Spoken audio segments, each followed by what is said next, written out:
Assalamualaikum warahmatullahi wabarakatuh. Selamat pagi, selamat datang kembali di pembelajaran Bahasa Indonesia kelas 8 bersama Ustadzah Heni. Pada pertemuan sebelumnya, Ustadzah sudah sampaikan poster yang berisi materi apa saja yang akan kita pelajari selama semester 2. Nah, jadi selama semester 2 kita akan mempelajari tentang 4 bab. 2 bab pertama kita pelajari sebelum PTS, dan 2 bab terakhir kita pelajari setelah PTS. Untuk hari ini kita akan mempelajari bab pertama tentang teks ulasan. Apa yang akan kita pelajari di teks ulasan? Di teks ulasan ini kita akan mempelajari tentang 5 materi, yaitu pengertian, tujuan, ciri-ciri, struktur, dan unsur kebahasaan.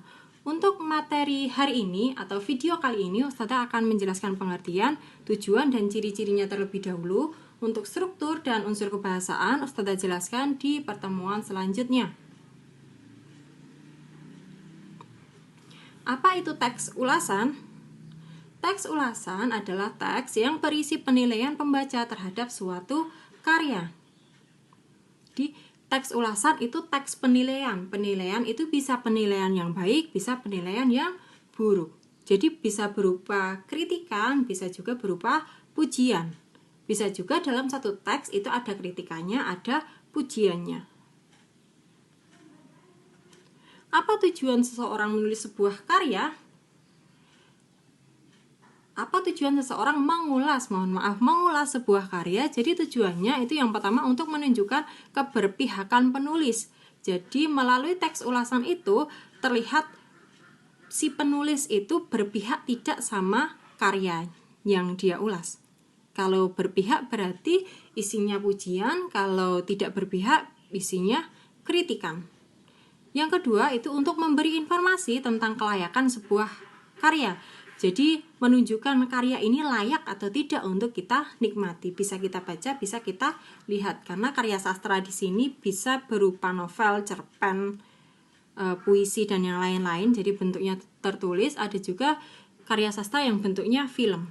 Film itu juga dapat kita ulas.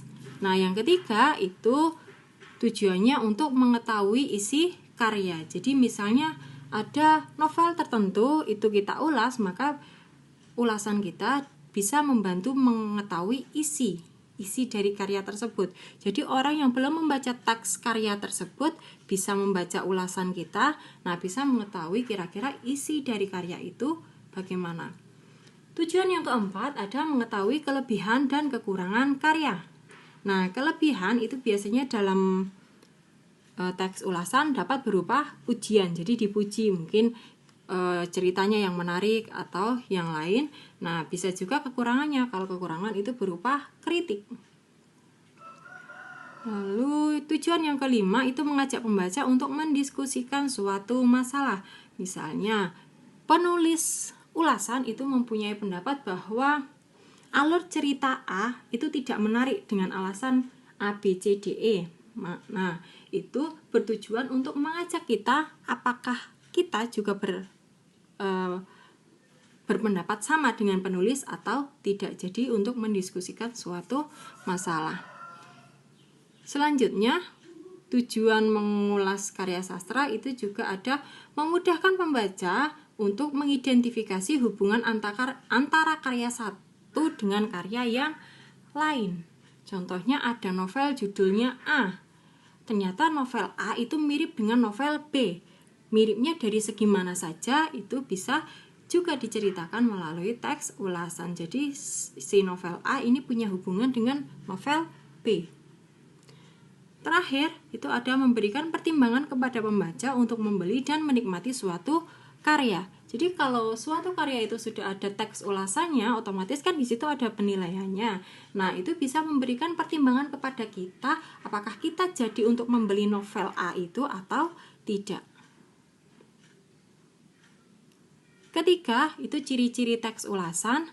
Ciri-ciri teks ulasan itu ada 5.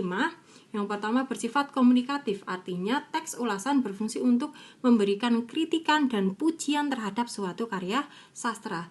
Perhatikan yang Ustadzah tebalkan dan Ustadzah garis bawahi ya. Jadi teks ulasan itu memberikan kritikan dan pujian. Tidak boleh hanya kritikan saja, tidak boleh hanya pujian saja.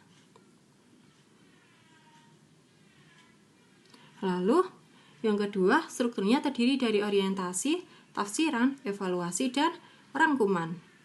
Yang ketiga, membuat informasi berdasarkan pendapat atau opini penulis. Yang keempat, pendapatnya berupa fakta yang diinterpretasikan. Dan yang kelima, memiliki nama lain yaitu teks resensi atau teks review. Jadi teks ulasan ini bisa disebut teks resensi, bisa juga disebut sebagai teks review. Nah, untuk struktur dan unsur kebahasaan saya jelaskan di video selanjutnya ya. Terima kasih atas perhatian kalian. Assalamualaikum warahmatullahi wabarakatuh.